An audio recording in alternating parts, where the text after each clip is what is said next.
फटाफट, जैसे कि मैंने देखा, मतलब ये वाला मुझे चार्ट या फिर ये वाला कंपैरिजन मुझे इसलिए लाना पड़ा कि बहुत सारे बच्चे क्लास 12th में पहुंच जाते हैं, 11th के होते हैं, क्लास 12th में पहुंच जाते हैं, बट उनको ये नहीं पता होता कि जेईई मेंस और जेईई एडवांस में डिफरेंस क्या है, दोनों के सिलेबस में क्या डिफरेंस है, कितने अटेम्प्ट दे सकते हैं, क्वालिफाइंग क्राइटेरिया क्या है, जो कि आपको फर्स्ट डे पर ही, मतलब फिर मुझे वो अपनी लैक ऑफ इन्फॉर्मेशन लगी कि हमने बच्चों को ऐसा कभी बताया नहीं। फटाफट एक बेसिक डिफरेंस जान लेते हैं, what is difference between JEE mains and JEE advance. ठीक है ना? कितने लोगों को पता है? जल्दी से बताइए प्लीज। हाँ, कॉपी पे भी आ रहा हूं बेटा, कॉपी कितनी लगानी है, कैसे नोट्स बनाने, सब पे आऊंगा, पहले सुन तो ले भाई, इतना ज्यादा क्या इंपेशेंट हो रहा है। ठीक है, आ जाइए। कितने लोगों को पता है जेईई मेंस और जेईई एडवांस में डिफरेंस क्या है? सबसे पहला डिफरेंस बताओ, नंबर ऑफ अटेम्प्ट्स कितने जेईई मेंस के और जेईई एडवांस के कितने अटेम्प्ट्स हैं? अरे यार ये ऐड हाँ, जिसको पता है मुझे मत लिख कर भेजो, पता है वो मुझे मत लिख के भेजो, आंसर लिख कर भेजो कि जेईई मेंस में कितने अटेम्प्ट होते हैं। हाँ, जेईई मेंस में अटेम्प्ट होते हैं बेटा 3 × 2 बराबर 6 बार आप पेपर दोगे, 3 कॉन्जिक्यूटिव ईयर्स, 12वीं के साथ, 12वीं के जस्ट अगला साल और फिर उसका एक और अगला साल। मतलब इस बार आपने क्लास 12th दी, ये 12th आपके बोर्ड्स हुए, क्लास 12th वाले साल में एक, फिर उसका कॉन्जिक्यूटिव ईयर अगला और फिर उसका कॉन्जिक्यूटिव ईयर अगला। अब 3 × 2 क्यों लिखा है? बिकॉज अब जेईई मेंस जो है, जेईई मेंस वो दो पार्ट में होने लग गया है, एक सेशन 1 एक सेशन 2। सेशन 1 जो आपका जनवरी में होता है, सेशन 2 जो आपका अप्रैल में होता है। तो मतलब एक अटेम्प्ट में हम 2 बार पेपर देने को मिलेगा। तो एक बार में आपको 2 बार पेपर देने को मिल रहा है, तो मतलब टोटल 3 अटेम्प्ट है, तो कितनी बार पेपर दोगे आप जेईई मेंस का? 6 बार। समझे कि नहीं समझे? एक बार जनवरी में, एक बार अप्रैल में। ठीक है, बहुत बढ़िया गवर्नमेंट ने किया कि अगर आपका जनवरी अटेम्प्ट थोड़ी कुछ किसी एरर की वजह से आपका गलत हो गया तो आप तुरंत उसको रेक्टिफाई करो, अपने आप को इंप्रूव करने का मौका दो, 2-3 महीने का आपको टाइम मिलता है, 2 महीने का, फिर आप अप्रैल अटेम्प्ट में फिर फोड़ दो। ठीक है, अगर जेईई एडवांस की बात करें तो इसमें सिर्फ 2 अटेम्प्ट्स हैं। और कैसे अटेम्प्ट्स है सर? वो भी 2 कॉन्जिक्यूटिव अटेम्प्ट्स है। मतलब ऐसा नहीं है कि आपने 12वीं खत्म कर ली और 12वीं के 3 साल बाद में बोल रहे हो कि भाई अब मैं, सर वो मेरा जो एक अटेम्प्ट बचा है वो ला दो। नहीं, हमेशा इसमें भी कॉन्जिक्यूटिव ईयर्स, इसमें भी कॉन्जिक्यूटिव ईयर। जैसे ही आपकी क्लास 12th खत्म हुई उसके साथ और एक जस्ट उसके अगला साल। अब इस साल में आपकी तबियत खराब होगी, आपने सोचा कि मैं पेपर नहीं दूंगा, तो आपका अटेम्प्ट वो वेस्ट हो जाएगा। ठीक है, तो 2 अटेम्प्ट है, पर कैसे अटेम्प्ट्स है? कॉन्जिक्यूटिव। कैसे अटेम्प्ट्स है बेटा? कॉन्जिक्यूटिव। बहुत बढ़िया। क्वालिफाइंग क्राइटेरिया क्या है, अब उस पे आते हैं। अटेम्प्ट्स वाला क्लियर है तो सीएलआर लिखकर भेजे प्लीज। अटेम्प्ट्स वाला क्लियर है तो लिखकर भेजे।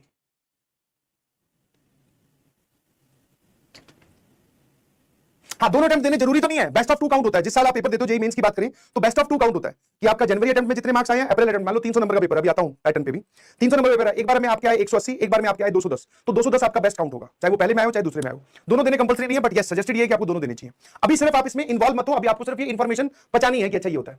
What is qualifying criteria? जल्दी से बताइए प्लीज, क्वालिफाइंग क्राइटेरिया क्या है? What is the qualifying criteria? आपको बोर्ड्स में 75% से ज्यादा मार्क्स स्कोर करने हैं। बोर्ड्स में 75 या 75% मार्क्स से ज्यादा स्कोर करने हैं। मैंडेटरी सब्जेक्ट होने चाहिए physics, chemistry, math plus English, और एक जो बचा वो होगा आपका ऑप्शनल सब्जेक्ट, चाहे वो कंप्यूटर साइंस हो, चाहे वो फिजिकल एजुकेशन हो, चाहे कोई सा भी सब्जेक्ट हो। तो टोटल आपके पास 75% मार्क्स से ज्यादा आना चाहिए, या फिर आप टॉप 20% में हो, टॉप 20% ऑफ बोर्ड्स रिजल्ट। ठीक है, आप टॉप 20% में हो बोर्ड्स के रिजल्ट में। ठीक है, तभी आप जेईई मेंस का पेपर दे सकते हो। पेपर तो इनफैक्ट आप बोलोगे कि सर जब हम जेईई मेंस का पेपर देने जाएंगे तब तक तो बोर्ड्स का रिजल्ट आएगा नहीं, बट जेईई मेंस क्वालिफाई होने के बाद में भी आपको कॉलेज तभी अलॉट होगा जब आप इस क्राइटेरिया को मीट करते हैं। समझ गए कि नहीं समझे? है ना? ठीक है, और ये जितनी भी बातें मैं बोल रहा हूं ये जनरल कैटेगरी के लिए बोल रहा हूं, क्योंकि जैसे जैसे कैटेगरी चेंज होती है, ओबीसी, एससी, एसटी, तो थोड़ी रिलैक्सेशन और बढ़ जाती है, but we are talking about general category. Sir इसमें क्वालिफाइंग क्राइटेरिया क्या है? जितने बच्चे इसको पेपर देते हैं, इसके टॉप 2.5 लाख स्टूडेंट्स, मतलब 2,50,000 स्टूडेंट्स एलिजिबल या अपीयर फॉर जेईई एडवांस, वो जेईई एडवांस के लिए अपीयर करते हैं।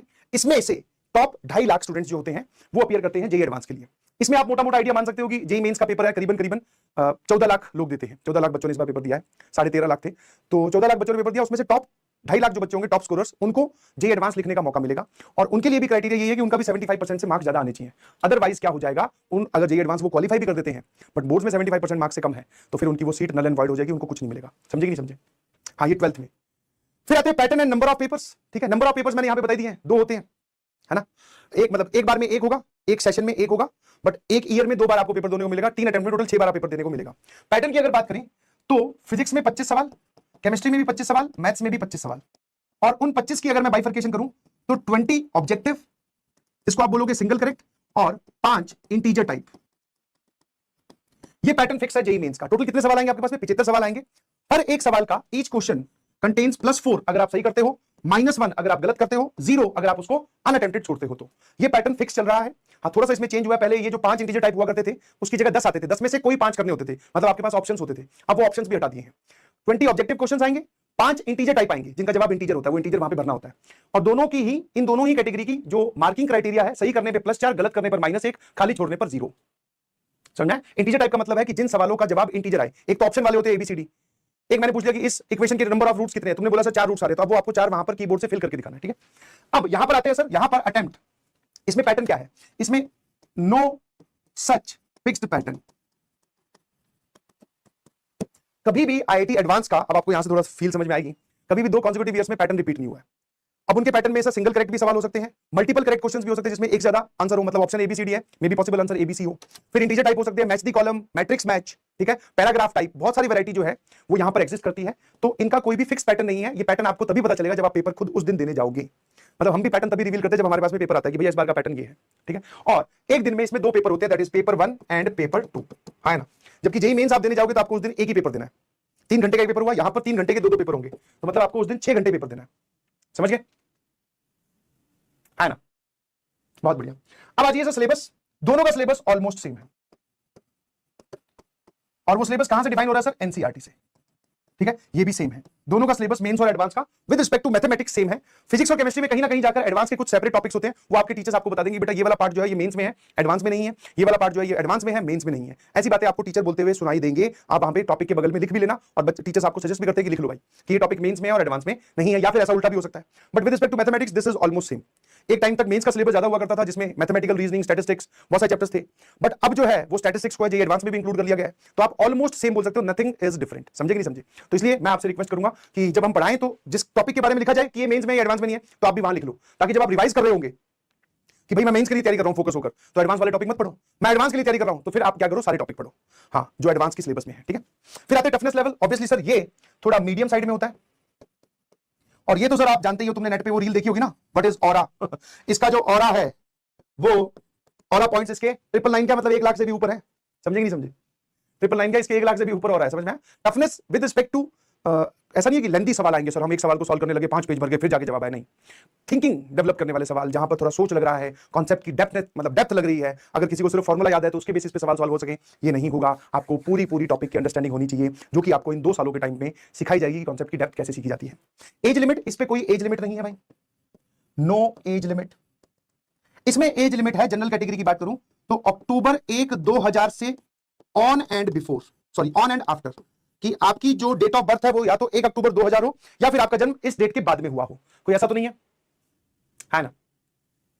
इसमें कोई एज लिमिट नहीं है, अटेम्प्ट्स है, एज लिमिट इसमें कोई नहीं है, बट इसमें एज लिमिट है 1 अक्टूबर 2000 के दिन या फिर उसके बाद में आपका जन्म हुआ है ना, ठीक है।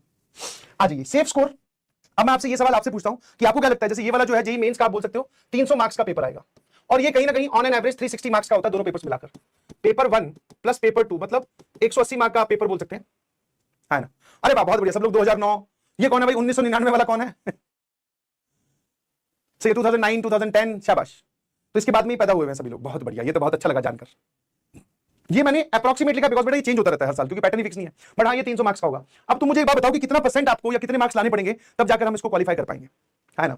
तो इसमें आप बोल सकते हो करीबन 50 से लेकर 60% मार्क्स, और इसमें क्वालिफाई करने के लिए 30 से लेकर 40% मार्क्स, ठीक है ना। इसका 30% कितना हो जाएगा भैया, करीबन सर 110 मार्क्स हो जाएंगे।